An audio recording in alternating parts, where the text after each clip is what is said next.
Hi guys, I'm DGUK, and as you may or may not have noticed, I've recorded this after the build because I simply forgot to do it at the start. As a Silverlink approaches the platform at Bletchley Central, and then an intercity comes through Bletchley Central, which will be the hint that I have recorded this after putting the trains down as they're leaving Milton Keynes further up the track. So in this episode, we're going to time-lapse the build of Milton Keynes Central with some personal modifications on it to allow sort of a slightly higher traffic volume for the high speed. We will be doing sort of some of the main sort of the roads, like the A5 that goes along it as well. I try to think, and some of these sort of local estates. I'll probably do it in 2 episodes. We'll probably get the speed build with the major bits with the railway station, the sort of parking area outside the railway station, some of the surrounding roads, and then the rest will be done and maybe in sort of some sort of decoration time lapse as well. Enjoy the episode, and thanks for watching.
So that was Milton Keynes Central. I hope you enjoyed the time-lapse build.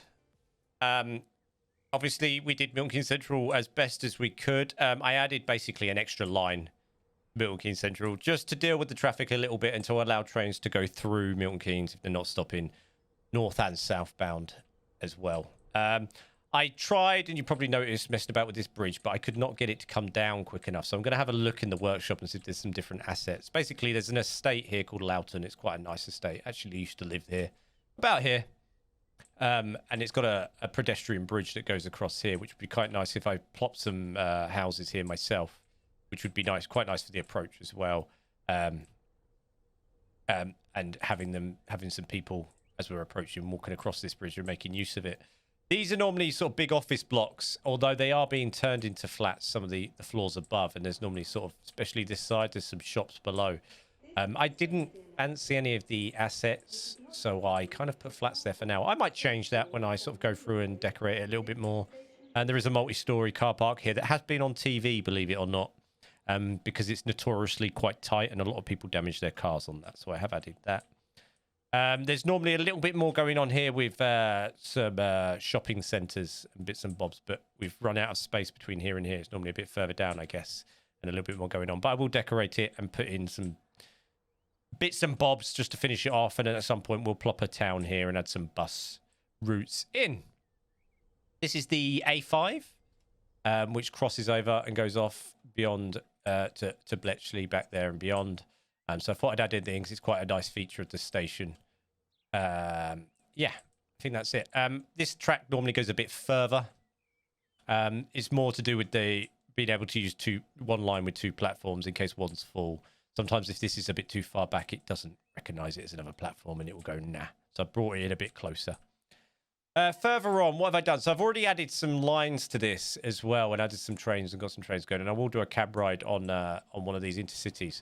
I wanted to, this time, when I was building, because normally I don't, is make use of the sidings rather than having assets on them. So I've got the trains actually using the sidings as part of their route.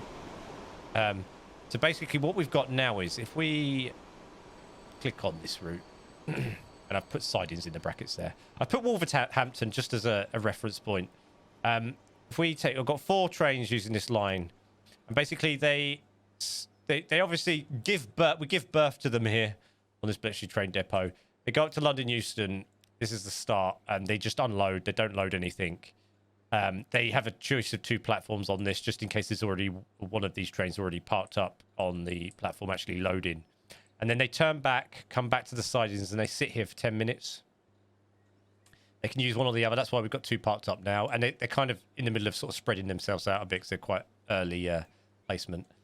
And then they go off back to London-Euston. Platform 4, load up, sit there using the timetable mod for 10 minutes just to unbunch them so they get 10 minutes apart. And then they fly down to Milton Keynes. In future, obviously, they'll fly onto Rugby or whatever, then onto Birmingham New Street, wherever we end up, Wolverhampton, etc. So this will spread out a little bit more as well. And then they fly back to London-Euston, unload again, and then back to the sidings and sit for 10 minutes. I thought that'd be quite nice, especially if we're on a cab ride and you're riding the trains and you actually see the sidings in use. I thought it'd be, I thought it was just, I've never done it before. And I thought, hang on a minute, I bet I could do that. And I could. It's a shame the door's open, because these are like platformless stations. It's a shame the door's open, but I guess from this side you can't really see it. But it's quite nice. I thought it was quite nice having those there. And we'll have some different ones making use of these sidings. I also added a freight siding as well, so we can have a freight train making use of that as well. I thought that'd be quite nice. And so they make use of that. Bletchley, you've seen. Obviously, what I'm going to do is simply do another time lapse, get all this nicely decorated, looking a little bit nicer, smoothing. I might change some bits of track that I'm not happy with, maybe some angles. I'm not sure. I keep looking at this. I'm not sure if I like this junction. I might stretch it out a little bit so it's a little bit smoother. Add some finishing touches to this bridge. I might have to widen it a little bit more because I'm not liking that. And if I put an asset in there, it's going to not like it. It's going to clash with the road. Get rid of these rocks. And add some more road. Add another road bridge that's this side as well. Maybe add the A5 roundabout junction so people so the Sims start using this A5 as well, and we'll plop a town and we'll go from there.